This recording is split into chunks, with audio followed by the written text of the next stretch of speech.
Detective Gerhardt, Detective Miller with the State Drug Task Force operating out of Greenup County, Kentucky. Today's date is June 23rd, 2015. Time is now 14:51. Working with CI 15-012. CI has prearranged to purchase a quantity of oxycodone 30 milligram tablets from a Ryan Troxler.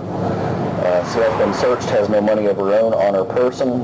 CI is being driven to the Portland dollar store by myself and Detective Miller. CI has been given $400 in photocopied funds with which to make the transaction. She'll be purchased.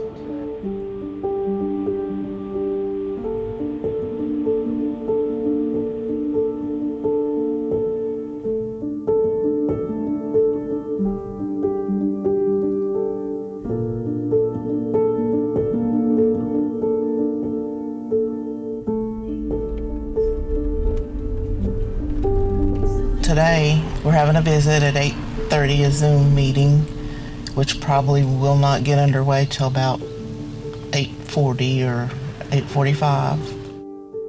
Let's see, the last time I could see him forever, and he couldn't see me. Okay. And then finally I popped up and I was like, I can see you. He's like, but then he couldn't hear me. The thing about my brother is he's just a good guy. Whatever you need him to do, he's there.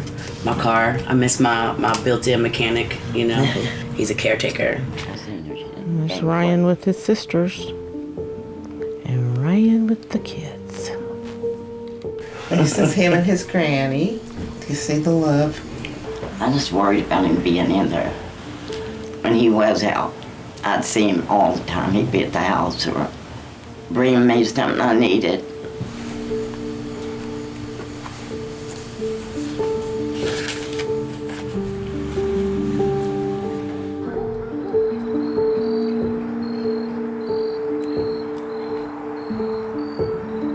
Me and Ryan met in middle school.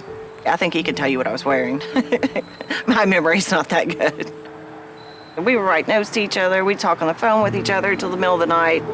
We both had feelings for each other, but I don't think either one of us really expressed those until we were probably in our 20s. Ryan always liked this picture. I think this picture was taken my senior year or my junior year. He always liked that picture.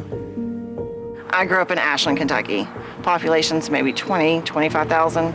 It used to be a lot bigger when AK Steel, Ashland Oil was going, but of course the layoffs and the shutdowns like that, it's gone down drastically. In the last 10 years, the opiate use has definitely increased. Everybody in our age group, I hate to say it, but there was a lot of addicts in our graduating class.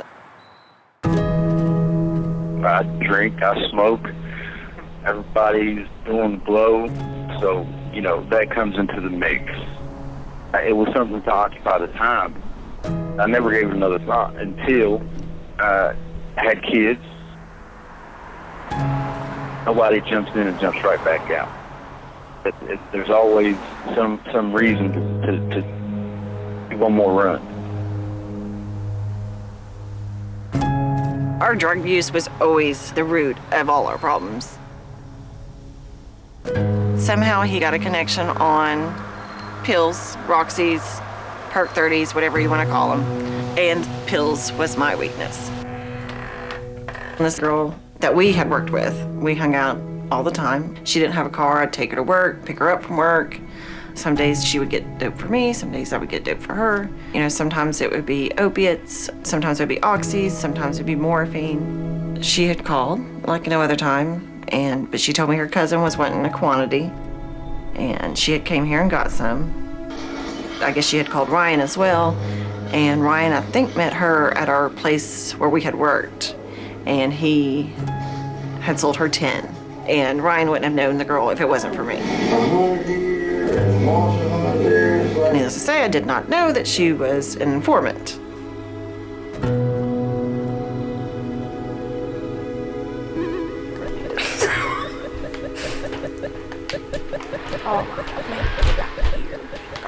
We were supposed to go see our dad every weekend, and most of the time we would just talk our mom into not letting us go, like us just staying home.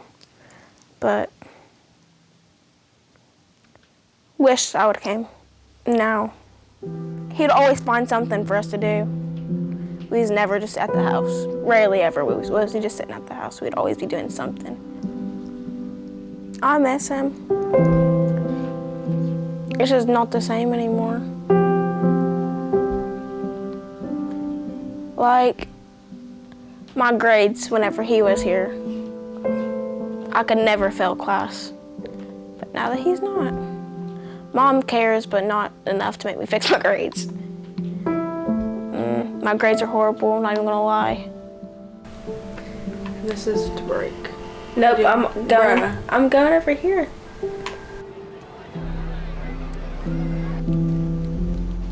I was the principal drafter of the only penal code reform that they've ever done in the state. 1974 was when it got enacted, and I spent about 5 years working on that and wrote most of it. The main philosophy in the early 1970s was one driven by rehabilitation. When the war on crime started, that philosophy changed to punishment. We're going to control crime by punishing, and it started us down a road that has created what I consider to be a disaster. In 1974, we had 3,000 inmates in the state. 5 years ago, we had 25,000 inmates. I think it's been a total failure. How many you want? 7, 9, something, somewhere in there. It's like, well, I got a guy that buys 20 every day. I inherited the informant's phone number and ended up setting up a deal. That's how I caught the charge. Trafficking oxycodone, 10 or more. This happened in 2015 when nobody knew about it. You know, I get pulled over in 2017 to say, hey, you got this case. I don't even do that anymore. The lawyer comes and he told me that they were going to re-indict me on the PFO-1. The PFO, persistent felony offender law, it has been in the criminal law forever, but it was very different from what we got today. Kentucky already has some of the harshest sentences. Possession in Kentucky is a felony. So many states that doesn't happen. PFO is just adding to that.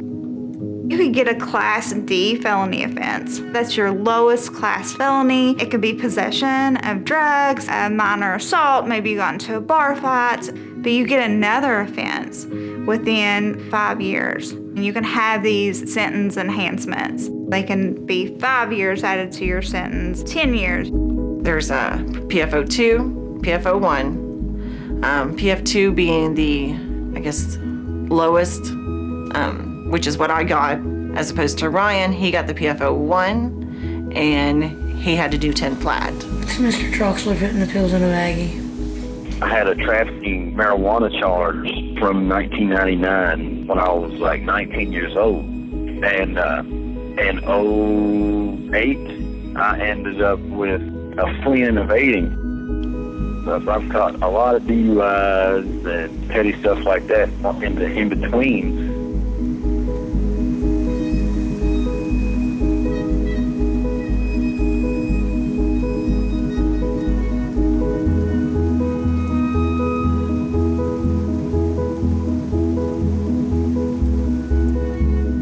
I did 25 and a half months. Right now, Ryan's going on, it'll be 3 or 4 years, and he's still got plenty more to go. Ryan, at the time, had been working for a really long time. They didn't even charge him until years after the situation occurred. If they really thought he was dangerous to his community, wouldn't they have acted sooner instead of leaving him on the streets?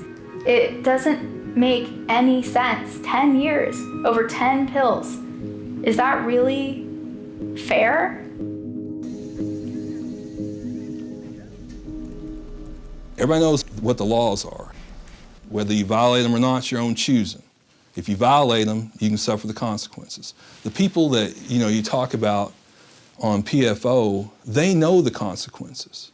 They're told in their guilty plea, if you do this again, you could suffer higher consequences. I don't wake up in the morning hoping I'm going to put somebody in jail. I ain't looking to put somebody in jail. I'm looking to make my community safer. And if my community is safer by helping someone or giving them the hand they need the hand, then that's what I'm going to give them. If it's making my community safer by sending this individual to prison who cannot get it under control, who will not keep committing offenses, then that's what I'm going to do. I don't use it as a heavy hand on somebody. At some point, what are you going to do to correct this behavior? She was very Growing up, I really didn't have a father figure. So for me, my Uncle Ryan has always been around, and he's always been a constant in my life. I always envisioned him teaching me how to drive and coming to my graduation and seeing me grow up, but now I can't do that. So I try to be there for everyone else because I'm the oldest. Hold on.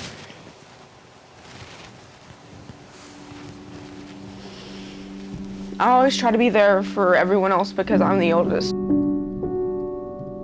When he first got locked up, I was really the only one who could understand because I was the oldest.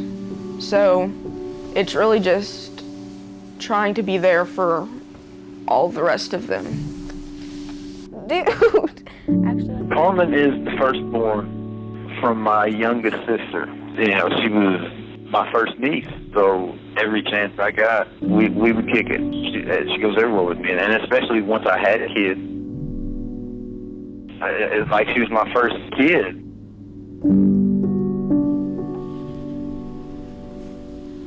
Ryan is supposed to do 15 years, 10 flat for the PFO and 5 for the crime. Crime was committed. He was willing to do time, but the amount of time is just a little bit ridiculous.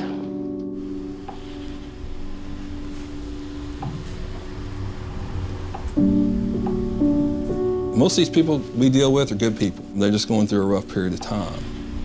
If they're on probation or diversion, we try to give them the tools necessary to be successful. An individual who chooses not to take advantage of that, or an individual who continues to commit crime, then I think the state looks at it that obviously the original punishment wasn't enough to deter that conduct. At some point, you got to call okay? I'm just being honest with you.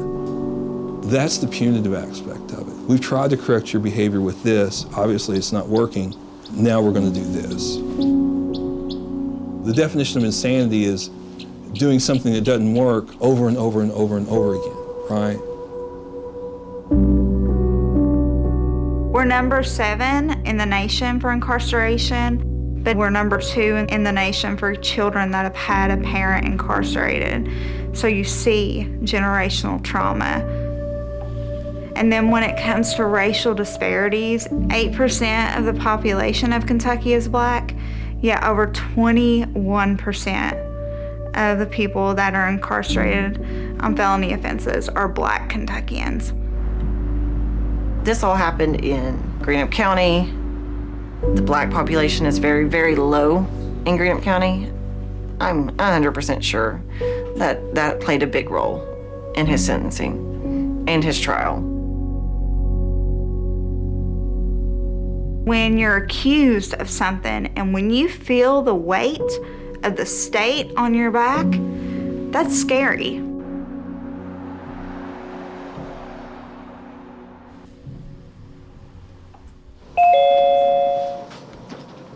Hey. Hi, Ryan. Hey. Good to see your face, babe. About time, made it. Been a while. This is the worst one, the PFO law, but it's not anywhere near the only thing. The whole penal code needs to be re-examined, reformed. It's not one thing, it's the whole code. How you working on your tan, man? Hang out outside. Oh, you got a nice tan going on. To me, it's time that we take some of these resources that we use on incarceration and treat the root causes. If not, we are going to continue on this trajectory. I love you, Ryan. I miss you so much. I love you. I can't wait till you can get out of that hellhole. Well, I'm about to say that. Too late. Too late. KARMYN wants to tell you something.